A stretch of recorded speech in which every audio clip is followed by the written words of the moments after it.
psicóloga clínica, especializada em sexualidade, jornalista. Ela também trabalha no programa do Sérgio Groisman. Laura Miller aqui no programa Pânico. Olha, sexo é um assunto que mexe mesmo, né? Com todo mundo, com toda a população, aqui, fora do Brasil, em tudo quanto é lugar.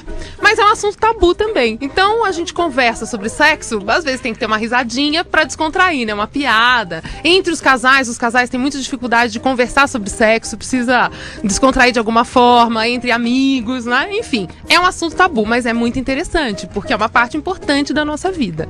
Qual é a coisa mais tabu de sexo que existe? Olha, a gente tem as práticas Você acha sexuais. que sexo as pessoas falam mesmo abertamente? Ou sexo você não fala Entre com quatro ninguém? paredes Fica e- só... A própria conversa sobre sexo já é tabu. Hoje a gente tem pais que tentam conversar com os filhos. Mesmo assim, esse diálogo ainda é difícil. Muitos pais estão mais abertos, obviamente, mas é difícil. Entre o casal, o homem e a mulher, os casais, né, enfim, não conseguem conversar. Por quê? Porque tem uma inibição, tem uma vergonha. As pessoas não conseguem, às vezes, falar, eu gosto assim, eu gosto assado, ou não gostei disso, né, prefiro daquele jeito. Se esse papo pudesse acontecer, seria muito mais positivo, mas é difícil. É bem difícil. E às vezes a gente sinaliza na hora da transa, né, as preferências sexuais ou como prefere, mas conversar sobre o assunto é difícil ainda na nossa cultura. Né? Depois do ato. Pois é, pode conversar antes, durante, depois, a hora que a pessoa preferir, né? Parece um papo técnico, aí eu gosto assim, prefiro assim. Não é uma coisa meio combinado, não é uma coisa estranha. Olha, pode até ser, mas cada casal pode fazer de um jeito. Agora, por exemplo, se acontece uma dificuldade na cama, ou a mulher não chegou ao orgasmo, ou o homem perdeu a ereção, às vezes aquilo ali precisa ser conversado, né? Adolescentes e pré-adolescentes que nem se falou. Adolescente. E pré-adolescente. É, Os isso é. pré-adolescentes e os adolescentes, né? Quem é os Eles pré-adolescentes? estão se cuidando mais ou continuam do mesmo jeito, todo mundo engravidando e tal? Olha, os jovens estão se cuidando mais mesmo. Pega e se cuida muito. Isso tem a ver com essas várias ações aí, né, de mídia. A mídia entrou com uma participação muito grande nessa campanha de prevenção contra as DST. Agora, o que a gente tem na população jovem é um comportamento meio curioso, que é assim, quando o namoro fica super sério, aí já eles não usam mais camisinha. Libera a camisinha por E amor. isso quer dizer 2 meses, né? 2 meses já tá mega sério aquele Dois já é relacionamento. E não precisa mais da camisinha. E não é assim. A gente tem que usar em todas as práticas Eternamente? sexuais. Eternamente. Sério, na sério. língua. A pessoa vai ter que usar a camisinha. Eu mandei plastificar Bom. o meu. Sério. Passei na máquina Se acostuma. Do RG. Aquela máquina Não, quente. ó, Do RG.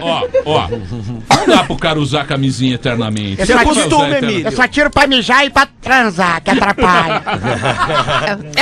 É muito difícil usar, porque às vezes você tá ali na hora H, não tem camisinha, como é que vai parar, E né? se a hora. Ainda vou dar um exemplo. Se o cara usa isso o tempo inteiro, o cara vai ficar lelé, vai ter que ir no médico. Porque como é que ele vai ter filho?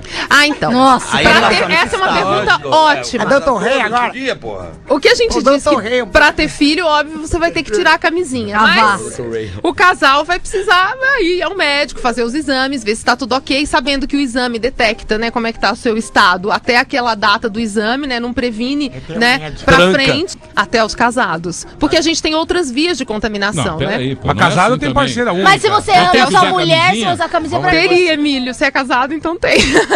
Não, você mulher usa casada. camisinha? Eu uso. Ah, mentirosa. Sério? Eu uso, claro, Todo imagina. dia, Mas é casada? Sempre. Não, hoje não, sou separada. Mas Mas usava quando com eu era esposo. casada Não, também. não saia com outra pessoa, só tem uma parceira, certo? Teoricamente, a minha mulher também só tem um parceiro. Teoricamente. Tá. Não, teoricamente. Pra que eu vou usar camisinha? Essa é uma pergunta muito comum entre os casais. Então, vamos lá, vamos falar do HPV, não ficar só em AIDS, do papiloma vírus humano, que é aquele que causa verrugas na região genital. Zerado. Já fiz lá até o exame lá. Aquele que Ótimo. põe a câmera. Perfeito. O HPV, ele às vezes não dá sintomas, né? Então não aparece a olho nu. Precisa ir fazer esse exame aí que você fez. Mas a gente já tem aí relatos de que o HPV tem mais de 100 tipos de vírus HPV. É um vírus super sério. Tem hoje vacina, mas é só para quem nunca teve contato com o vírus.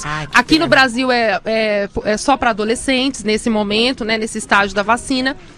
Só que você já tem relatos aí na medicina de pessoas de casos de pessoas que se contaminaram compartilhando uma toalha ou sabonete ou algum objeto, né? Mas imediatamente, por exemplo, você está tomando um banho e imediatamente você empresta um sabonete, enfim, e o vírus passa de um para outro. Isso não foi sexo, não foi uma traição, foi uma contaminação por outras vias. Essas outras vias é que preocupam. Mas também, claro que se o casal decide não usar camisinha, isso é de cada casal. O homem ou a mulher pegar vírus HIV numa transa. E se o sexo oral transmite o vírus? O sexo oral transmite, sim.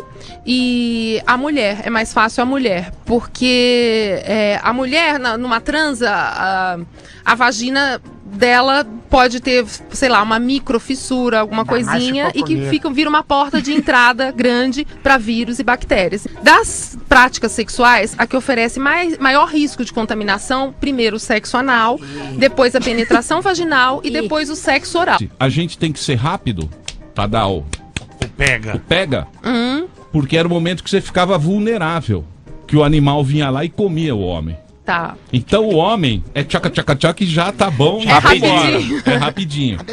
E a mulher demora um pouco mais pra ter essa... É isso aí, demora. A gente precisa entender que assim, a gente tem ali, né, essa coisa instintiva, essa coisa mais animal, mas a gente tem cultura também, tem civilização, que isso muda tudo.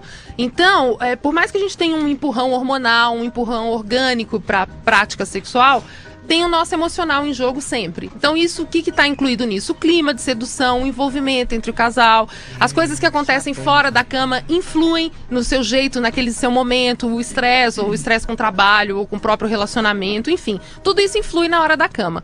E a gente tem timings diferentes. O homem chega mais rapidamente ao orgasmo do que a mulher, se estimula mais rapidamente do que a mulher.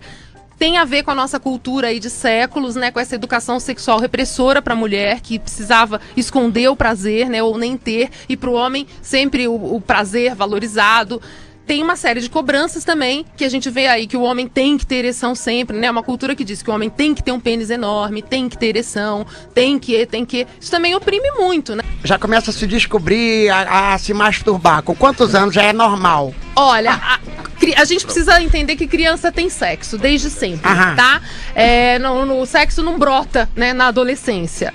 Agora, a diferença é que quando a gente entra aí na puberdade, né? Então a menina tem a primeira menstruação, o menino tem a primeira ejaculação e ruma aí pra adolescência, que é esse conjunto de transformações emocionais dessa fase da puberdade, ali o sexo já vai ganhando uma cara mais de adulto, que é o sexo adulto que a gente vive. Na infância, não. Então, na infância, a criança tem prazeres em todo o corpo, mas não tem essa cara que a gente tem na fase adulta.